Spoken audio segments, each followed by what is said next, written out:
जीवन का बड़ा भाग इसी में गुजर गया, पर कभी आराम ना नसीब हुआ। मेरे पति संसार की दृष्टि में बड़े सज्जन, बड़े शिष्ट, बड़े उदार, बड़े सौम्य होंगे, लेकिन जिस पर गुजरती है वही जानता है। संसार को उन लोगों की प्रशंसा करने में आनंद आता है जो अपने घर को भाड़ में झोंक रहे हों, गैरों के पीछे अपना सर्वनाश किए डालते हों। जो प्राणी घर वालों के लिए मरता है, उसकी प्रशंसा संसार वाले नहीं करते। वो तो उनकी दृष्टि में स्वार्थी है, कृपण है, संकीर्ण हृदय है, आचार भ्रष्ट है। इसी तरह जो लोग बाहर वालों के लिए मरते हैं, उनकी प्रशंसा घर वाले क्यों करने लगे? अब इन्हीं को देखो, सारे दिन मुझे जलाया करते हैं। मैं पर्दा तो नहीं करती, लेकिन सौदे सुल्फ के लिए बाजार जाना बुरा मालूम होता है। और इनका ये हाल है कि चीज़ मंगवाओ तो ऐसी दुकान से लाएंगे जहां कोई ग्राहक भूल कर भी ना जाता हो। ऐसी दुकान पर ना तो चीज़ अच्छी मिलती है, ना तौल ठीक होती है, ना दाम ही उचित होते हैं। ये दोष ना होते हुए तो वो दुकान बदनाम ही क्यों होती? पर इन्हें ऐसी ही की गई बीती दुकानों की चीज़ें लाने का मर्ज है। बार बार कह दिया, साहब की चलती हुई दुकान से सौदा लाया करो, वहाँ माल अधिक खपता है, इसलिए ताज़ा माल आता रहता है। पर इनकी तो टुटपुंजियों से ही बनती है और वो इन्हें उल्टे छुरे में मूंढते हैं। गेहूं लाएंगे तो सारे बाजार से खराब, घुना हुआ। चावल ऐसा मोटा कि बैल भी ना पूछे। दाल में कराई और कंकड़ भरे हुए हैं, मनो लकड़ी जला डालो, क्या मजाल की गले। घी डालेंगे तो आधा आधा तेल या 16 आने कोटोजेम, और दरअसल घी में एक छटांग कम। तेल लाएंगे तो मिलावट, बालों में डालो तो चिमट जाए। पर दाम देंगे आएंगे शुद्ध आंवले के तेल का। किसी चलती हुई नामी दुकान पर जाते तो इन्हें जैसे डर लगता है। शायद ऊंची दुकान पर फीके पकवान के कायल है। मेरा अनुभव तो ये है कि नीची दुकान पर ही सड़े पकवान मिलते हैं। एक दिन की बात है तो बर्दाश्त कर ली जाए, रोज रोज का टांटा नहीं सहा जाता। मैं पूछती हूँ, आखिर क्या टुटपुंजियों की दुकान पर जाते ही क्यों हो? क्या उनके पालन पोषण का ठीका तुम्ही ने लिया है? आप फरमाते हैं, मुझे देखकर सब के सब बुलाने लगते हैं। वाह क्या कहना, कितनी दूर की बात कही है। ज़रा इन्हें बुला लिया और खुशमात के 2 शब्द सुना दिए, थोड़ी सी स्तुति कर दी, बस आपका मिजाज आसमान पर जा पहुंचा। पर इन्हें सुध ही नहीं रहती कि ये कूड़ा करकट बांध रहा है या क्या। पूछती हूँ, तुम उस रास्ते से जाते ही क्यों हो? क्यों किसी दूसरे रास्ते से नहीं जाते? ऐसे उठाई गिरों की मुंह ही क्यों लगते हो? इसका कोई जवाब नहीं। एक चुप 100 बाधाओं को हराती है।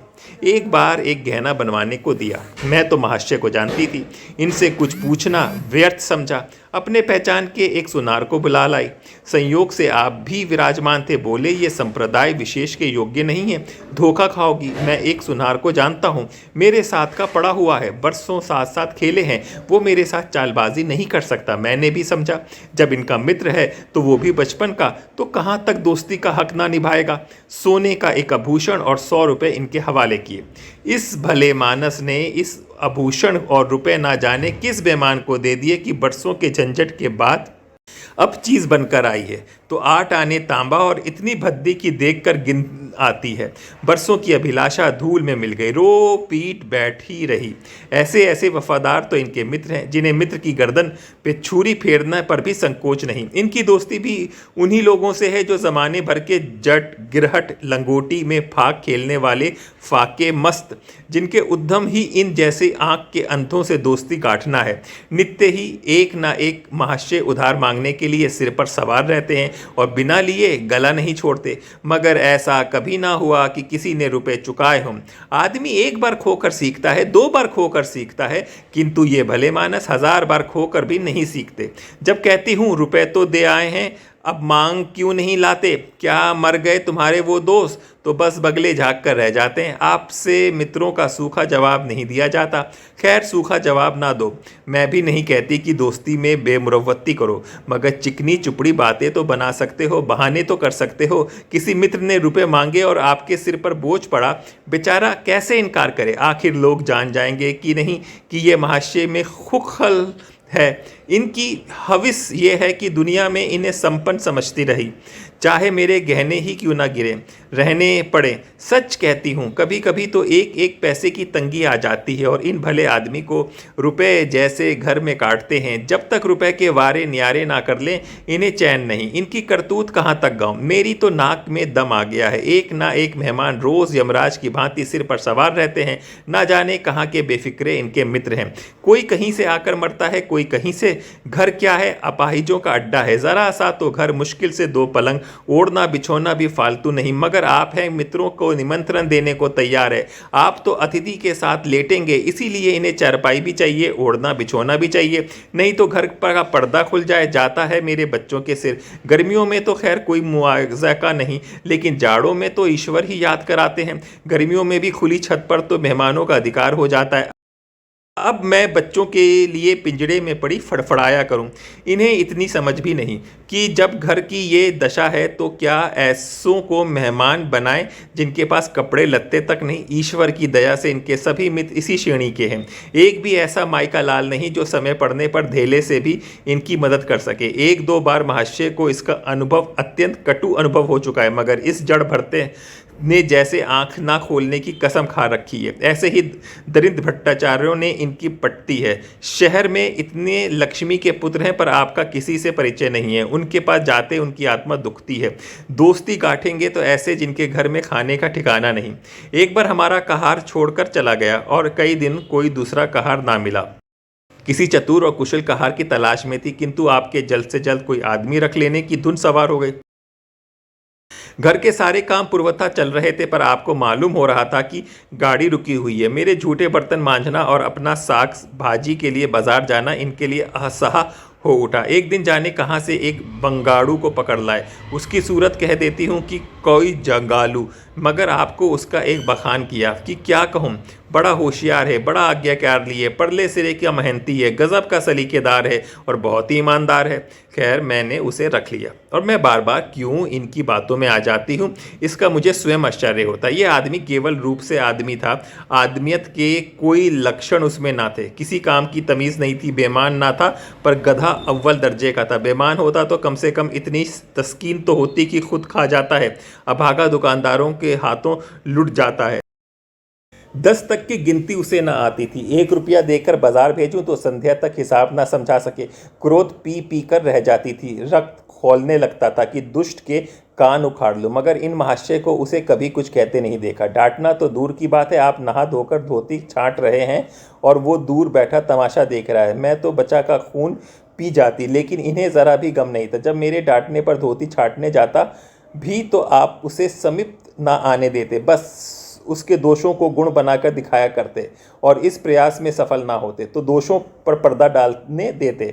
मूर्खों को झाड़ू लगाने की तमीज़ ना थी। मर्दाना कमरा ही तो सारे घर में ढंग का एक कमरा था, उसमें झाड़ू लगाता तो इधर की चीज़ उधर, ऊपर की नीचे, मानो कमरों में भूकंप आ गया हो और गर्द का ये हाल कि सांस लेना कठिन, पर आप शांतिपूर्वक कमरे में बैठे हैं जैसे कोई बात ही नहीं है। एक दिन मैंने उसे खूब डांटा, कल से ठीक ठाक झाड़ू ना लगाई तो कान पकड़कर निकाल दूंगी। सवेरे सोकर उठी तो देखती हूँ कि कमरे में झाड़ू लगी हुई है और हर एक चीज़ करीने से रखी हुई है, गुर्द गुबार का नाम नहीं। मैं चकित होकर देखने लगी तो आप हंसकर बोले, देखती क्या हो, आज घूरे ने बड़े सवेरे उठकर झाड़ू लगाई है। मैंने समझा दिया, तुम ढंग तो बताती नहीं हो, उल्टे डांटने लगती हो। मैं समझा, खैर दुष्ट ने कम से कम एक काम तो सलीके से किया। अब रोज कमरा साफ सुथरा मिलता। धूरे मेरी दृष्टि में विश्वासी बनने लगा। संयोग की बात थी, एक दिन मैं जरा मामूल से सवेरे उठ बैठी और कमरे में आई तो क्या देखती हूँ कि धूरे द्वार पर खड़ा है और आप तन मन से कमरे में झाड़ू लगा रहे। मेरी आंखों में खून उतर आया और उनके हाथ से झाड़ू छीन कर घूरे के सिर पे जमा दी। हरामखोर को उसी दम निकाल बाहर किया। आप फरमाने लगे, उसका महीना तो चुका दो। वारी समझ, एक तो काम ना करे, उस पर आंखें दिखाए, उस पर पूरी मुजरी भी चुका दी जाए। मैंने एक कौड़ी भी ना दी, एक कुर्ता दिया वो भी छीन लिया।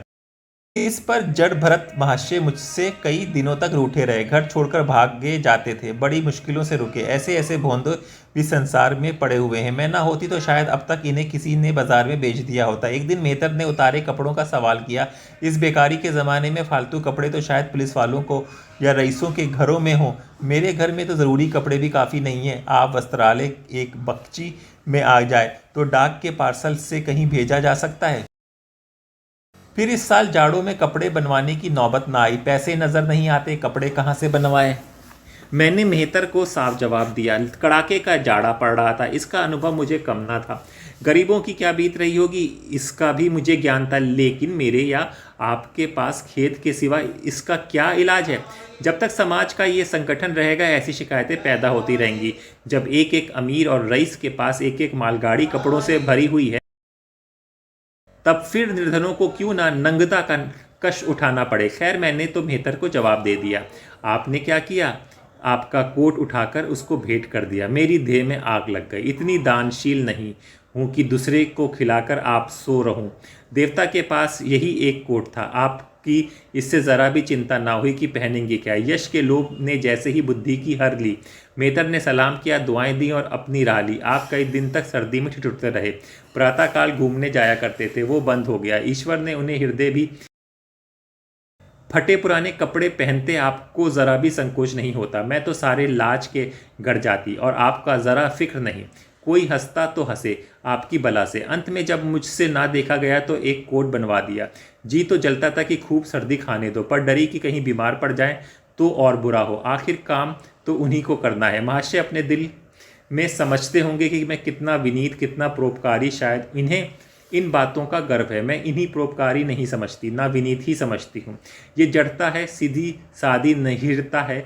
जिस मेथर को आपने अपना कोट दिया उसे मैंने कई बार रात को शराब के नशे में मस्त घूमते देखा और आपको दिखा भी दिया। फिर दूसरों की विवेकहीनता की पुरोती हम क्यों करें। अगर आप विनीत और परोपकारी होते तो घर वालों के प्रति भी तो आपका मन कुछ उदारता होती, या सारी उदारता बाहर वालों के लिए ही सुरक्षित है। घर वालों को उसका अल्पांश भी ना मिलना चाहिए। मेरी इतनी अवस्था बीत गई कि इस भले आदमी ने कभी अपने हाथों से मुझे एक उपहार भी ना दिया। बेशक मैं जो चीज़ बाजार से मंगवाऊं उसे लाने में इन्हें ज़रा भी आपत्ति नहीं, बिल्कुल उर्ज नहीं, मगर रुपए में दे दूं ये शर्त है। इन्हें खुद कभी उस उमंग नहीं होती। ये मैं मानती हूँ कि बेचारे अपने लिए भी कुछ नहीं लाते। मैं जो कुछ मंगवा दूं उसी पर संतुष्ट हो जाते, मगर आखिर आदमी कभी कभी तो शौक़ की चीज़ें चाहता है। अन्य पुरुष को देखती हूँ, स्त्री के लिए तरह तरह के गहने, भांति भांति के कपड़े, शौक श्रृंगार की वस्तुएं लाते हैं। यहाँ इस व्यवहार का निषेध है। बच्चों के लिए भी मिठाइयाँ, खिलौने, बाजे शायद जीवन में एक बार भी ना लाए हों। शपथ भी खा ली। इसीलिए मैं तो इन्हें कृपण ही कहूँगी, अरसिक कहूँगी, हृदय शून्य कहूँगी, उदार नहीं कह सकती। दूसरों के साथ इनका जो सेवा भाव है उसका कारण है इनका यश, लोभ और व्यवहारिक अज्ञान। आपके विनय का ये हाल है कि जिस दफ्तर में आप नौकर हैं उसके किसी अधिकारी से आपका मेल जोल नहीं है। अफसरों को सलाम करना तो आपकी नीति के विरुद्ध है। नज़र या डाली तो दूर की बात है, या और तो और कभी किसी अफसर के घर नहीं जाते। इसका खमियाजा आप ना उठाएं तो कौन उठाएगा। औरों की रियायती छुट्टियां मिलती हैं, आपका वेतन कटता है। औरों की तरक्कियां होती हैं, आपको कोई पूछता भी नहीं। हाजिरी में 5 मिनट की भी देरी हो जाए तो जवाब पूछा जाता है। बेचारे जी तोड़कर काम करते हैं, कोई बड़ा कठिन काम आ जाता है तो इन्हीं के सिर मढ़ा जाता है। इन्हें ज़रा भी आपत्ति नहीं है। दफ्तर में इन्हें घिस्सू पिस्सू आदि उपाधियां मिली हुई हैं, मगर पड़ाव कितना ही बड़ा मारें, इनके भाग्य में वही सूखी घास लिखी है। ये विनय नहीं, स्वाधीन मनोवृत्ति भी नहीं है। मैं तो इसे समय चातुरी और अभाव कहती हूँ, व्यवहारिक ज्ञान की क्षतिमान कहती हूँ।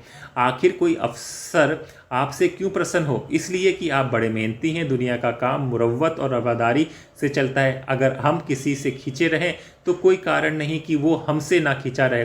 फिर जब मन में क्षोभ होता है तो वह दफ्तरी व्यवहारों में भी प्रकट हो जाता है।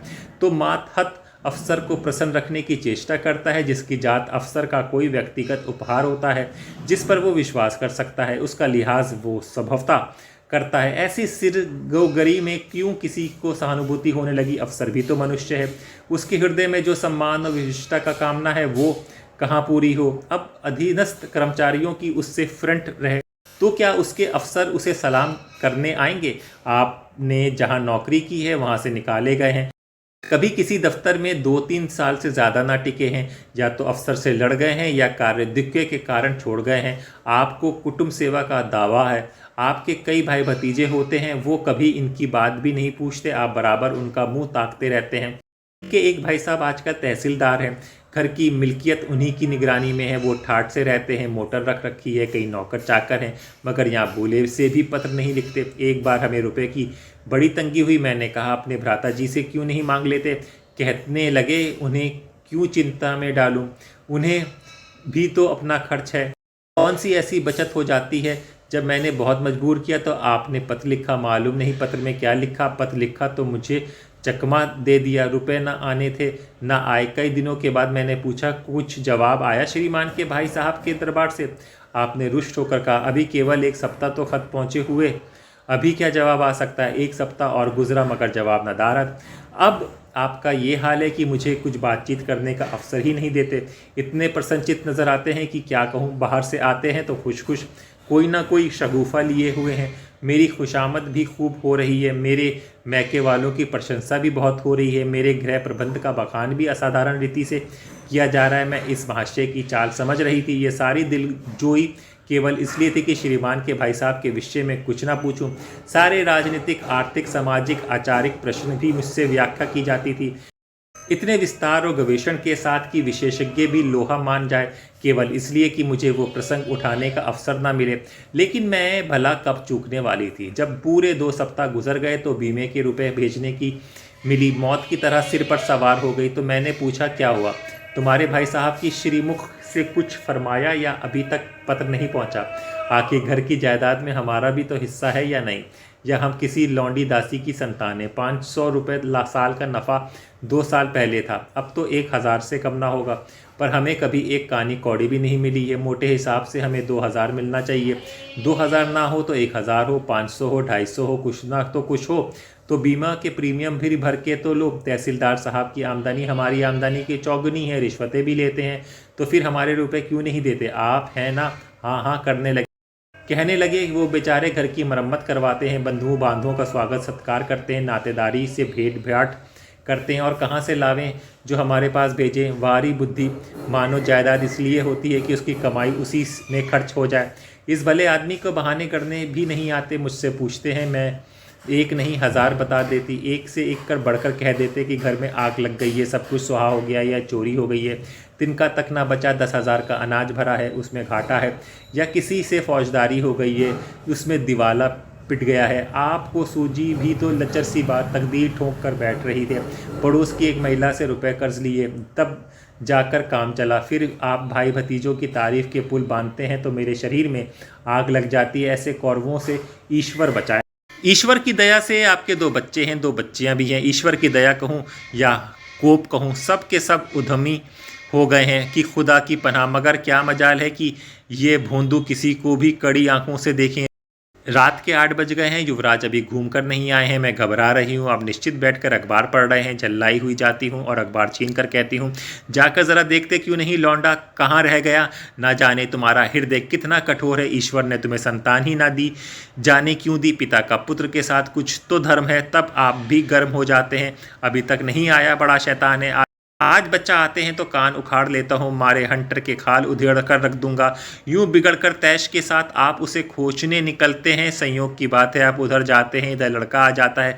मैं पूछती हूँ तू किधर से आ गया, तुम्हें वो ढूंढने गए हुए हैं। देखा आज कैसी मरम्मत होती है, ये आदत ही छूट जाएगी। दांत पीस रहे थे, आते ही होंगे, छड़ी भी उनके हाथ में है। तुम इतने मन के हो गए हो कि बात ही नहीं सुनते हो। आज आटे दाल का भाव मालूम होगा। लड़का सहम जाता है और लैंप जलाकर पढ़ने बैठ जाता है। महाशय जी 2-2.5 घंटे बाद लौटते हैं, हैरान परेशान और बदहवास। घर में पाँव रखते ही पूछते हैं आया कि नहीं। मैं उनका क्रोध उत्तेजित करने के विचार में कहती हूँ आकर बैठा है, जाकर पूछते क्यों नहीं। पूछ कर हार गई हूँ, कहाँ गया था, कुछ बोलता ही नहीं। आप गरज कर कहते हैं, मुन्नू यहाँ आओ। लड़का थर-थर काँपता हुआ आकर आंगन में खड़ा हो जाता है। 2 बच्चियां घर में छिप जाती हैं और कोई बड़ा भयंकर कांड होने वाला है। छोटा बच्चा खिड़की से चूहे की तरह झांक रहा होता है। आप क्रोध से बौखलाए होते हैं, हाथ में छड़ी भी है। मैं भी आपसे क्रोधमत आकृति देखकर पछताने लगती हूँ कि कहाँ से इनसे शिकायत कर। आप लड़के के पास खड़े हो जाते हैं, मगर छड़ी जमाने के बदले आहिस्ता से उसके कंधों पर हाथ रखकर बनावटी क्रोध में कहते हैं, तुम कहाँ गए थे जी। मना किया जाता है, मानते क्यों नहीं। खबरदार, अब कभी इतनी देर होगी। आदमी शाम को घर से आता है या मटर गश्ती करता है। मैं समझ रही हूँ कि ये भूमिका है, विषय अब आएगा। भूमिका तो बुरी नहीं थी, लेकिन यहाँ तो भूमिका पर इति हो जाती है। बस आपका क्रोध शांत हो गया, बिल्कुल जैसे कवार के घटा घेर घार हुआ हो, काले बादल आए, गड़गड़ाहट हुई और गिरी क्या 4 बूंदें। लड़का अपने कमरे में चला जाता है और शायद खुशी से नाचने लगता है।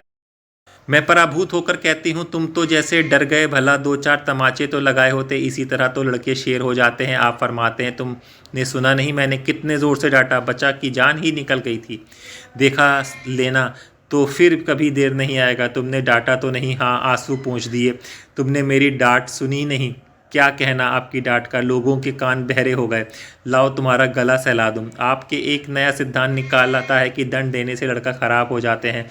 आपके विचार से लड़कों को आज़ाद रहना चाहिए, उन पर किसी तरह का बंधन, शासन या दबाव ना होना चाहिए। आपके मत से शासन बालकों की मानसिक विकास में बाधक होता है। इसी का ये फल है कि लड़के बेनकेल ऊँट बने हुए हैं। कोई 1 मिनट भी किताब खोल कर नहीं बैठता। कभी गुल्ली डंडा, कभी गोलियां, कभी कनकौवे। श्रीमान भी लड़कों के साथ खेलते हैं। 40 साल की उम्र और लड़कपन इतना। मेरे पिताजी के सामने मजाल थी कि कोई लड़का कनकौवा उड़ा ले या गुल्ली डंडा खेल ले, खुली पी जाए। प्रातःकाल के लड़कों को लेकर खून पी जाते। प्रातःकाल से लड़कों को लेकर बैठ जाते थे। स्कूल से जूं ही लड़के आते फिर लेके बैठ जाते। बस संध्या समय आधा घंटे की छुट्टी देते, रात को फिर जोत देते। ये नहीं कि आप तो अखबार पढ़ा करें और लड़के गली गली भटकते फिरें। कभी कभी आप सींग कटाकर बछड़े बन जाते हैं, लड़कों के साथ ताश खेलने बैठ जाते हैं। ऐसे बाप का भला लड़कों का क्या रोब हो सकता है। पिताजी के सामने मेरे भाई सीधे ताक नहीं सकते थे। उनकी आवाज़ सुनते ही तहलका मच जाता था। उन्होंने घर में कदम रखा कि शांति का साम्राज्य हो गया। उसके सम्मुख जाते लड़कों के प्राण सूख जाते थे। उसी शासन की ये बरकत है कि सभी लड़के अच्छे अच्छे पदों पर पहुंच गए हैं। हाँ, स्वास्थ्य किसी का अच्छा नहीं है तो पिताजी ही का स्वास्थ्य कौन सा अच्छा था। बेचारे हमेशा किसी न किसी औषधि का सेवन करते रहते थे। और क्या कहूँ, एक दिन तो हद ही हो गई। श्रीमान जी लड़कों को कनकौवा उड़ाने की शिक्षा दे रहे थे। या घुमाओ तो गोता, यूं खींचो तो यूं ढील दो, ऐसा तन तन से सिखा रहे थे कि मानो गुरु मंत्र दे रहे हो। उस दिन मैंने इनकी ऐसी खबर दी कि याद करते होंगे। तुम कौन होते हो मेरे बच्चों को बिगाड़ने वाले? तुम्हें घर से कोई मतलब नहीं है ना हो, लेकिन आप मेरे बच्चों को ख़राब ना कीजिए, बुरी बुरी आदतें ना सिखाइए। आप उन्हें सुधार नहीं सकते तो कम से कम बिगाड़िए मत। लगे बगले झाँकने में चाहती हूँ एक बार ये भी गर्म पड़ें तो अपना चंडी रूप दिखाऊं, पर ये इतना जल्द दब जाते हैं कि मैं हार जाती हूँ। पिताजी किसी लड़के को मेले तमाशे ना ले जाते, लड़का सिर पटक कर मर जाए, मगर ज़रा भी ना बसीजते। और इन महात्मा जी का ये हाल है कि एक एक पूछ कर मेरे मेले ले जाते। और चलो चलो वहाँ बड़ी बहार है, खूब आतिशबाजी छूटेगी, गुब्बारे उड़ेंगे, विलायती चरखियाँ भी, उन पर मज़े से बैठना। तो और आप लड़कों की हॉकी खेलने से भी नहीं रोकते। ये अंग्रेज़ी खेल भी कितने जानलेवा होते हैं। क्रिकेट, फुटबॉल, हॉकी, एक से एक घातक। गेंद लग जाए तो जान लेकर ही छोड़े। पर आपको इन सभी खेलों से प्रेम है। कोई लड़का मैच में जीत कर आ जाता है तो ऐसे फूल उठते हैं मानो किला जीत कर आया हो। आपको इसकी ज़रा भी परवाह नहीं कि चोट चपेट आ जाए तो क्या होगा, हाथ पांव टूट जाएं तो बेचारों की ज़िंदगी कैसे पार लगेगी। पिछले साल कन्या का विवाह था। आपको जिद थी कि दहेज के नाम पर कानी कोड़ी भी ना देंगे, चाहे कन्या आजीवन कुंवारी बैठे रहे।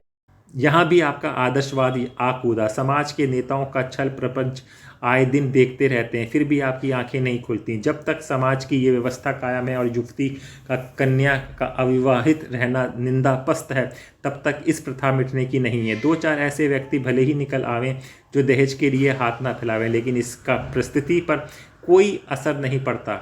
और कुप्रथा जूं की त्यों बनी हुई है। पैसों की तो कमी नहीं है, दहेज की बुराइयों को लेक्चर दे सकते हैं, लेकिन मिलते हुए दहेज को छोड़ देने वाला मैंने आज तक ना देखा हो। जब लड़कियों की तरह लड़कियों की शिक्षा और जीविका की सुविधाएं निकल जाएंगी तो ये प्रथा भी विदा हो जाएगी। उसके पहले संभव नहीं है। मैंने जहाँ जहाँ संदेश भेजा दहेज का प्रश्न उठ खड़ा हुआ था और आपके प्रत्येक अवसर पर टांग अड़ाई।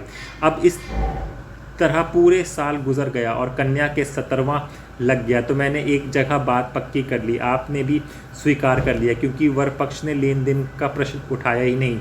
हालांकि अंतकरण में उन लोगों को पूरा विश्वास था कि अच्छी रकम मिलेगी और मैंने भी तय कर दिया था कि यथाशक्ति कोई बात उठा ना रखूंगी। विवाह के सकुशल होने में कोई संदेह ना था, लेकिन इन महाशय ने आगे मेरी एक न चली। इस ये प्रथा निंद है, ये रस्मक निरर्थक है। यहाँ रुपए की क्या ज़रूरत है, यहाँ गीतों का क्या काम, नाक में दम था, ये कहूँ क्यों वो क्यों, ये तो साफ दहेज है।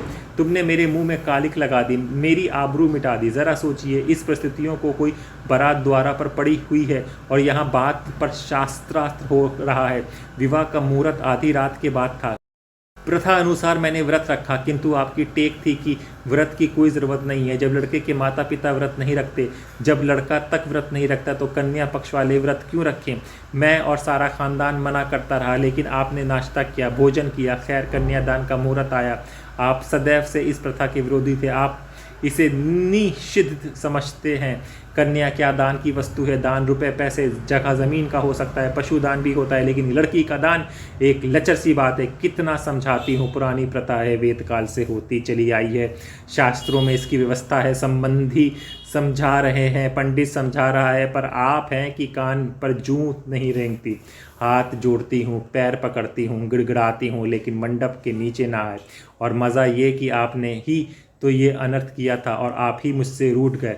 विवाह के पश्चात महीने बोलचाल न रही, झक मारकर मुझे ही मनाना पड़ा।